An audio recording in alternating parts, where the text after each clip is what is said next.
Hello there, and welcome back to the channel. I'm David Steele, and here's my truck today. And today we're back in the Scania Streamline. And this is one of the earlier trucks that came with the game, and yes, I know, and it's kind of a bit of criticism in a previous video that was like, yeah, the truck's not very good, you should use this mod.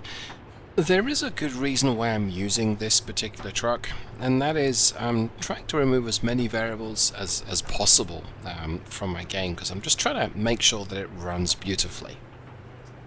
Now, with that in mind, let's go ahead and pop my dashboard up on the screen. My not my truck dashboard, my computer dashboard. Now, this dashboard has been through various evolutions over the months, well, over the years. Let's pop that up on the screen. So right now, this shows a confusing mix of what's going on under the skin of my machine. So the left-hand side is primarily devoted to CPU, along with RAM and virtual memory and video memory. So the blue number is the current CPU temperature, and then the first 16 bars, that shows how busy each thread is, each CPU thread. Along with overall workload for the CPU, the amount of RAM, the virtual memory, and video memory in use. Excuse me. On the right-hand side, confusing chart there, and draws the eye together with the frame rate. And I've capped my frame rate at 72 frames per second in this game. And above that, we've got GPU temperature, and then below that, we've got video memory temperature on the left, that's showing 80 degrees, and a hotspot on the right showing 75. I'm going to go ahead and jump into the cabin. Let's go ahead and start this thing up. Okay. What have we got? 300 kilometers to Cambridge, carrying excavated soil. It's a 4-hour drive. We've got 9.5 hours to get that done with. Shouldn't be too big an issue. So I'm going to go ahead and move off. And we want to try and make some progress on this. It's not raining, and we're in Sheffield, which that's kind of surprising on both counts. But what I tend to notice is that this sort of trip, typically it starts to rain and I get stuck coming out of this quarry. Now, Scania today, we're rocking a Scania V8. It's a 1996 vintage engine. It's the DSC14. And DSC here means, well, D stands for diesel, the S means turbocharged, and the C means charge-cooled or intercooled. And so we're running, at the time, one of the more modern, sophisticated Scania engines. Now it's a DSC14, it's a 14-litre V8. We'll give it a bit more beans here. Let's hope we don't get stuck. It's rated at 460 horsepower and 20-30 newton meters of torque. And it's one of the engines I'm working on for the Steele Productions Engine Pack. I think I go left here, don't I? I'm sure I go left here. Oh, I'm going to go left. Yeah, there's a sign pointing down the hill, so it's not like me to get lost in the quarry.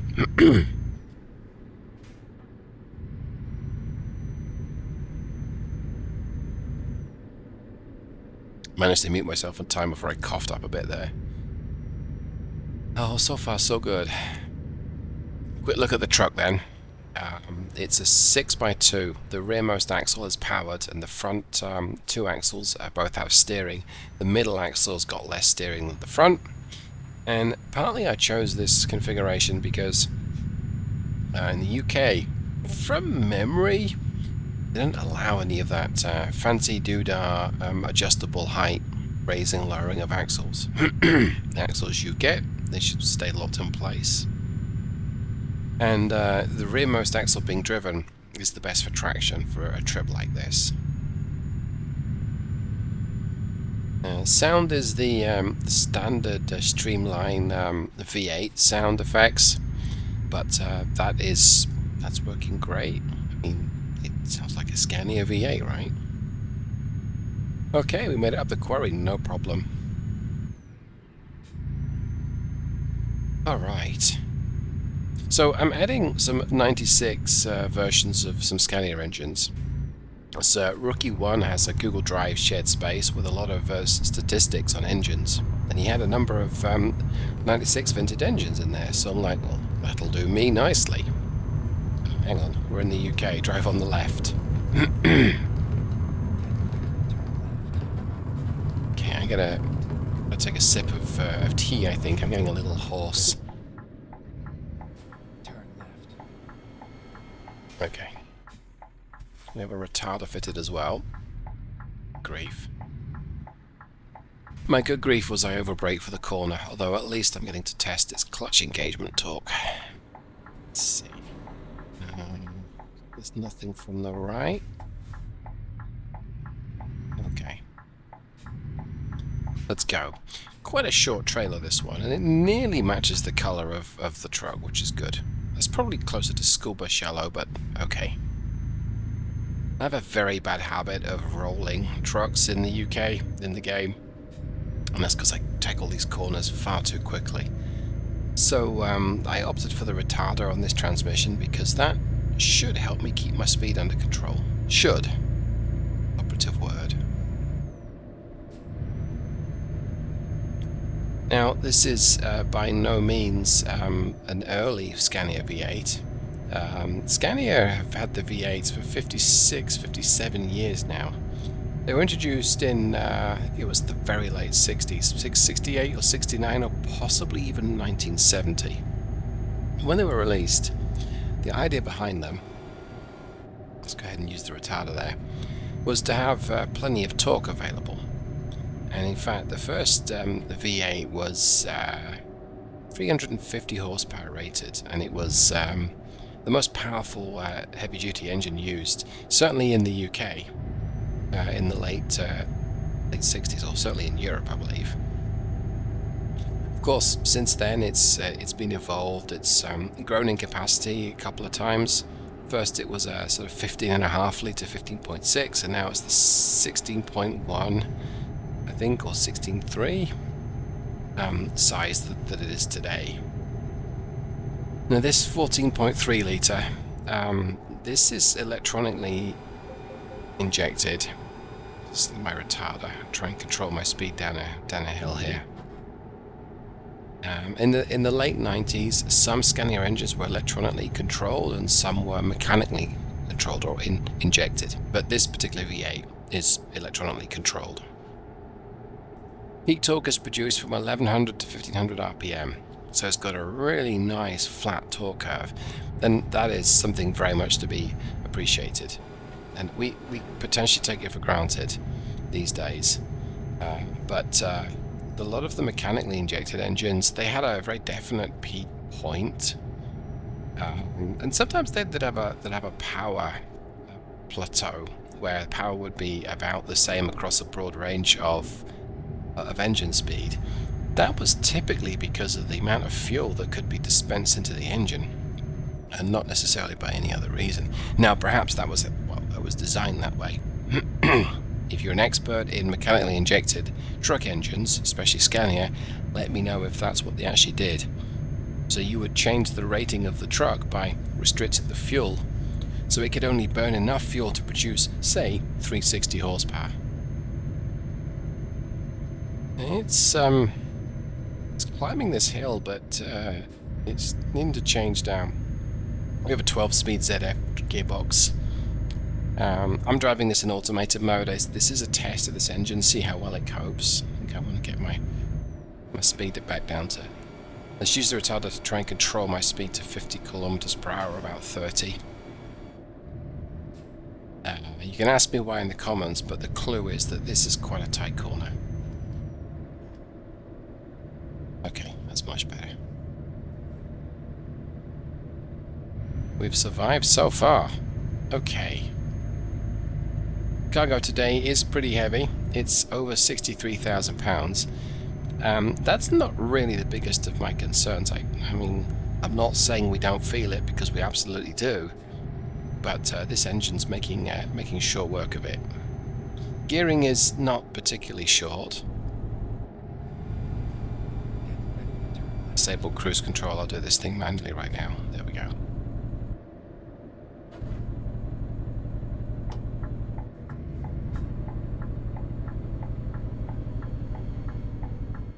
Turn left.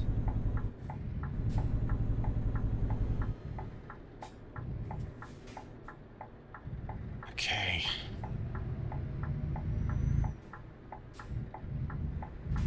Okay, so what I did there was I squeezed a little harder on the pedal, and it downshifted on me. That's kind of what I want to try and avoid with an automated transmission. And it's difficult to program that out of the gearbox, but not impossible. So adjusting the shift points a little bit will make a difference there. We also, of course, with a heavier cargo, it's more likely to do that because you need a bit more power to get the thing rolling. So it's very subtle, and perhaps you wouldn't have noticed it if I hadn't said anything, but I noticed it. It's that hesitation. I ask for power, it says power, and it's like, actually, let's go ahead and shift down, and then it gives me power. Now this transmission's not bad, but if you've got something like the early Eaton auto shifts, they can take quite a while to change gear, and that's when you notice it a lot. I'm going to manually use my retarder here and my engine brake separately. That'll bring my speed down. Now with only one axle being braked, that can cause some interesting control issues if you use an automatic retarder and you just happen to use the service brake. Turn left. Well, at least go around a corner, or if you brake heavily in a straight line on not quite a straight road, or a road that's got you can lose control basically. Okay, back on the power. So I guess I go under the motorway and then turn right, I think. I'm not sure, we'll find out. Off the power completely. Might use a bit of engine brake here, just a little bit. Looks like that Renault is stuck on the hill. A little bit of engine brake. A little bit of retarder. Tell the world where we're going. I think they are supposed to give way, but okay. Right, so we had the same thing again where we squeezed on some power. We got into a gear, then it changed its mind, shifted down for just maybe a second, and then took it from there. But it's quite a steep gradient, and I think it needed to. Yeah, I mean, it's making a ton of noise and not going very quickly as we join the M1 here. And then it skipped a gear on the way up. Okay. That is something that the Euro trucks tend to, I would say, suffer from, but it's not quite what I mean here. Tend to experience. Well, I've optimistically put my cruise to 100 kilometers per hour. The speed limit here is 60. I'm probably not going to get up to 62. That's what 100 is. But we might. I'm probably more likely to fall off the road. And once we get up to speed, I'm going to go and grab myself another sip of tea because I can hear myself about to cough any second now.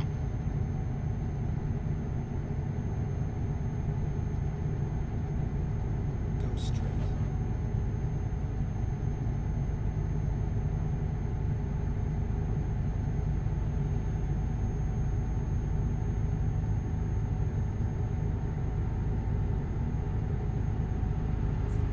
Let's see if that's any better. Not likely. Not really. Okay, well, quick check here.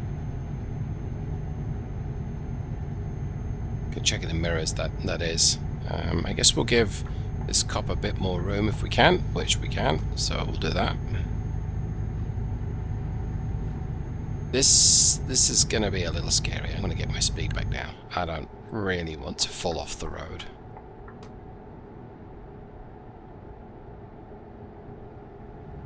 Okay. So the other engines that I've been looking at from a 96, from the year 1996, we have some 9 litres, or a DSC9, 3 of those. We've got a couple of 12 litres, or the DSC12. Yeah. And a couple of 14 litres, and I think you can guess that those are the DSC14s. This is the lower power DSC14, the higher one is 530 horsepower. And that is going to feel like one of these, but a little bit more powerful. So I didn't really feel like testing that one. The torque curve is almost identical.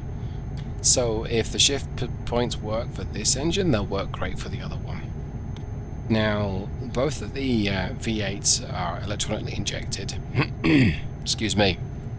The 12 litres, the lesser powered, is mechanically injected, and that has quite a different torque curve to the high powered one, which is electronically injected. So they're going to have a slightly different character when you drive them. And the 9 litres, they're all mechanically injected. But I gotta say, so far, this is playing great, and the game performance is fabulous. I mean, it's rock solid 72 frames per second. I mean, Keep left. we've seen a little bit of movement in the frame rate, but it's not felt Go straight. anything other than solid. I say solid. What I really mean is smooth.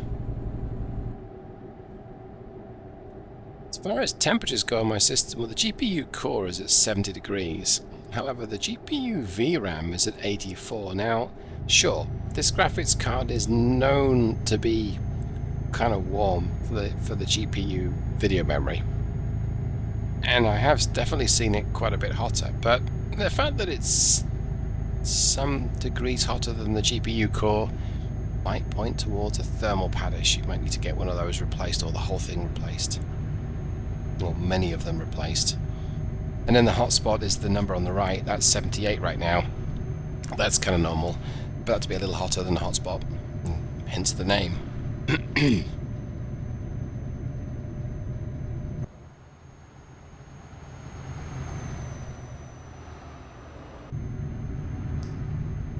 Quite a dense little trailer, this one. 63,000 pounds of cargo in the trailer, and it does not look particularly long. In the context of the truck, at least. I quite often use a 4x2 in Euro Truck Simulator, or I'll go with a 6x4 and just cope with the extra length. The 4x2 feels wonderfully maneuverable. The 6x4 a little less so. But when it's also maneuverable, it's also a little bouncy, or quite a lot bouncy is probably more accurate. And I think this is it's smoother as a 6x2. It's just the fact you've got 3 axles makes it it's a lot smoother. Gonna need to merge right. Good time to do it is now. Oh yeah. Yeah, it's me getting a little anxious about how tight that corner was looking as we approached. And then a combination of braking and steering at the same time was enough to cause a tyre to cheer up in protest. Go straight. Oof. Big shudder there.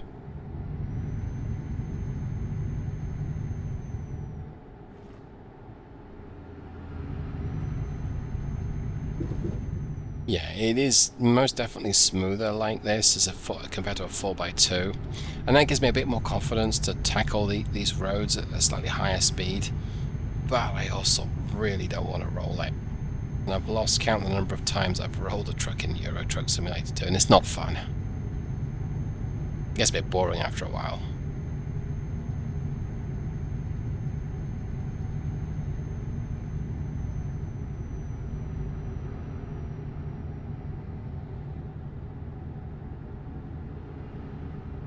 But other than that, this has been a pretty straightforward trip.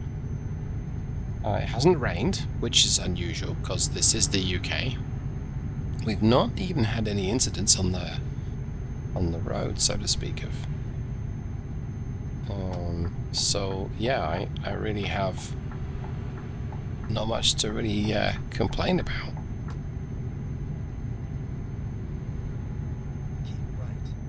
Then continue straight. Okay. Engine brake on though. Bit of manual retardation going on here.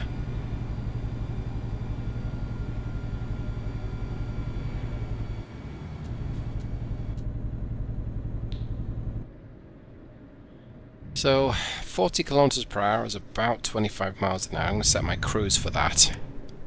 I don't really want to battle trying to keep my speed and steer around the corner and not roll. So we should be able to, say, hold that speed. Not quite, but cruise control will get me back up to 40. And in this case, I'm going to bounce up.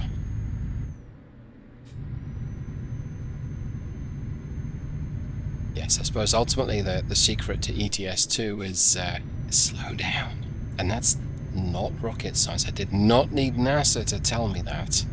And yet, I seemingly do. Okay, on the A14. Now, as I recall, this road's covered in speed cameras for real. Or it was the last time I drove down here, which I admit was a decade ago. I'm sure they're all gone now. Yeah, I'm sure they're not all gone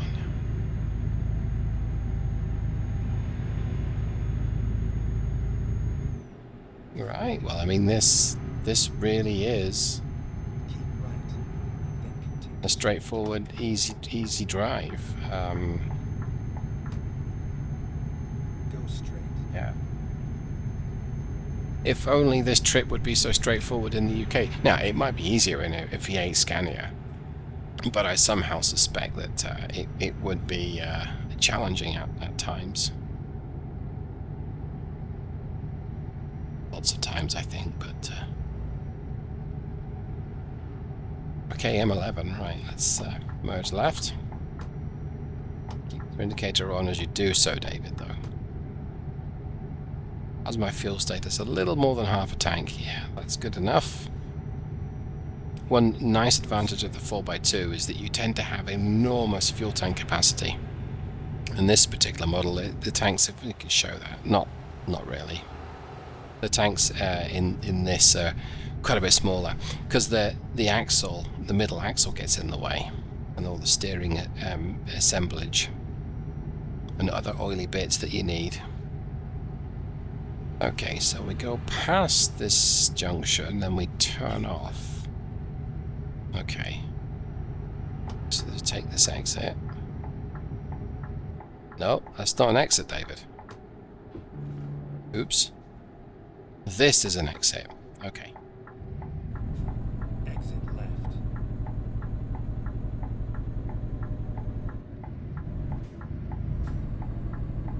Right, so I encouraged it to shift down for me. Gonna get my speed right down here. This it's not so much as particularly tight, but you're going down a hill and it's easy for your speed to just catch up with you and gain a bit of speed, and it's followed by a 90-degree right-hand turn at the bottom, and I've got to remember to cross the carriageway and not go up the right-hand lane.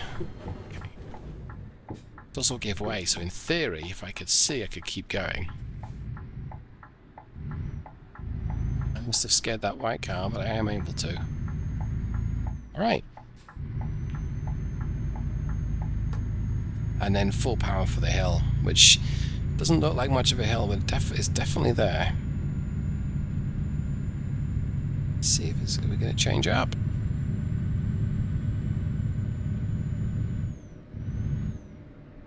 Okay, I encouraged the upshift there. I lifted off and told it to change up, and it didn't want to, and I lifted off again, and it did. So yeah, there's a little bit of refinement I can do to help my gear shift points.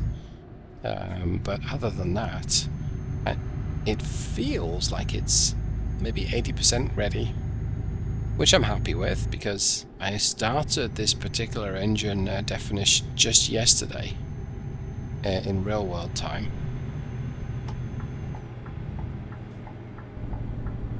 Okay. Come on, white van. The one time you decide to follow a speed limit is when you're next to me. Keep right, and then turn right.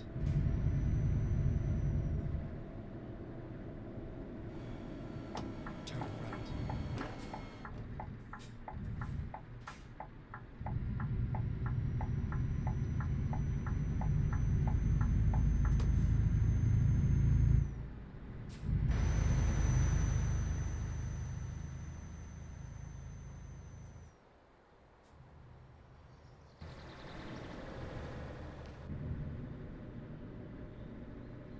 Oh, so good job I looked up then.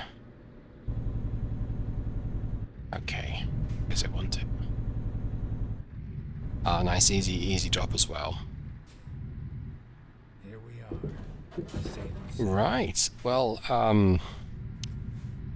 no great shakes, I think is fair to say here. I don't think I could have asked for a better trip, really. Now, let's talk about how we think we did for fuel consumption. As I don't yet know how good this engine is. So it's 14 litre, it's 460 horsepower. It's quite a heavy cargo, but it's also shortish geared. I'm going to go with between 5 and 5.5. Let's see how well we did. So 300 kilometers exactly, and what's that, 149.4 litres? 150 litres, give or take. That's a little bit less than 5.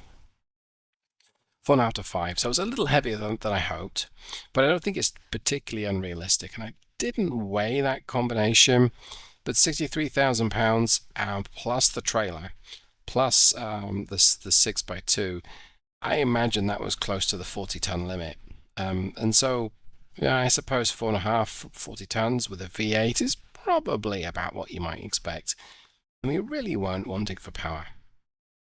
Right, well I hope you enjoyed that and got something from it. And if you have, let me know in the comments below. If you thought it sucked, also let me know in the comments below. But most of all, have a great day. Thank you so much for hanging out with me. Take care, everyone. Goodbye.